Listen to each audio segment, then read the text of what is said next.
Hello students, আমি Nitish sir জ্ঞানজ্যোতি coaching সেন্টারের পক্ষ থেকে তোমাদের প্রত্যেককে জানাই আরো একবার স্বাগত। তো স্টুডেন্টস, আজকে আমি তোমাদের সঙ্গে আলোচনা করব NEP third semester major 3 Bengali suggestion part 3 2024 নিয়ে। তো আজকে আমি পার্ট 3 অর্থাৎ 12 মার্কসের সাজেশনগুলো নিয়ে আলোচনা করব। তোমাদের কোন কোন প্রশ্নগুলো 100% ইম্পর্টেন্ট সেগুলো নিয়ে আলোচনা করব। তো ক্লাসটি শুরু করার পূর্বে তোমাদেরকে বলে রাখি, যারা এখনো আমাদের চ্যানেলটিকে সাবস্ক্রাইব করনি তারা অবশ্যই চ্যানেলটিকে সাবস্ক্রাইব করে পাশে থাকা বেল আইকন অল প্রেস করে রাখো, যাতে নেক্সট টাইম থেকে কোনো ভিডিও আপলোড করলে তার নোটিফিকেশন তুমি সবার আগে পেতে পারো। এছাড়া অনলাইনে যদি আমাদের ক্লাস জয়েন করতে চাও তাহলে অবশ্যই যোগাযোগ করো আমাদের অফিসিয়াল নাম্বার 7076398606 নাম্বারে অথবা 6295916282 নাম্বারে। তোমাদের টোটাল কোর্স ফি রয়েছে শুধুমাত্র 1199 রুপিস। এই 1199 টাকার বিনিময়ে তোমরা পেয়ে যাচ্ছ মেজরের 3টে পেপার, এসইসি একটা পেপার, এইসি একটা পেপার এবং মাইনরে একটা পেপার, টোটাল 6টা সাবজেক্টের পুরো প্যাকেজ পাচ্ছ তোমরা এই 1199 টাকার বিনিময়ে। তো দেরি কিসের, আজই যোগাযোগ করো আমাদের সঙ্গে এবং আমাদের ক্লাসে যুক্ত হয়ে যাও তোমরাও। চলো শুরু করছি আজকের ক্লাসটা তোমাদের ভাষাতত্ত্ব এবং ভাষা বিজ্ঞান থেকে তোমাদের মোস্ট ইম্পর্টেন্ট তোমাদের 12 মার্কসের যে প্রশ্নগুলো রয়েছে সেই প্রশ্নগুলো নিয়ে। প্রথম প্রশ্ন, বাংলা শব্দার্থ পরিবর্তনের কারণগুলি সম্পর্কে বিস্তারিত আলোচনা করো। নেক্সট, বাংলা শব্দার্থ পরিবর্তনের ধারাগুলি পরিচয় দাও।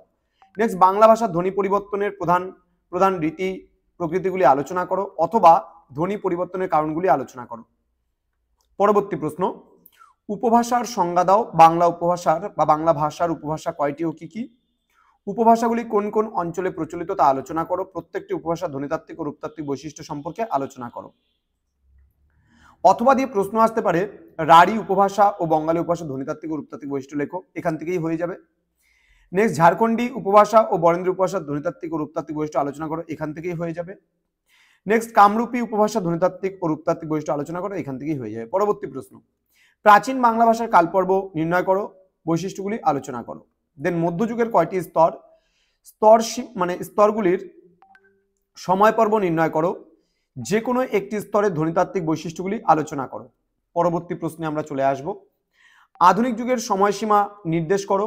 এই পর্বের ভাষার বৈশিষ্ট্যগুলি আলোচনা করো। নেক্সট, বাংলা ভাষার উদ্ভব এবং ক্রমবিকাশের একটি চিত্র অঙ্কন করো অথবা বাংলা ভাষার যুগ বিভাজন উল্লেখ করে তার বিবর্তনের রূপরেখা চিহ্নিত করো। নেক্সট, ইন্দো ইউরোপীয় ভাষাগোষ্ঠীর থেকে বাংলা ভাষার উৎপত্তির ইতিহাস লিপিবদ্ধ করো। নেক্সট হচ্ছে ইন্দো ইউরোপীয় ভাষা বংশের কয়টি শাখা ও কি কি সেগুলির পরিচয় দাও। নেক্সট, রূপমূল কাকে বলে, উদাহরণস্বরূপ স্বাধীন ও পরাধীন রূপমূলের পরিচয় দাও। নেক্সট, সহ রূপমূল বলতে কি বোঝো, রূপমূলের শ্রেণীবিভাগ আলোচনা করো। তো এই ছিল তোমাদের সাজেশন। তো স্টুডেন্টস, তোমাদের আজকে মেজর 3 পেপার বেঙ্গলি কমপ্লিট হয়ে গেল।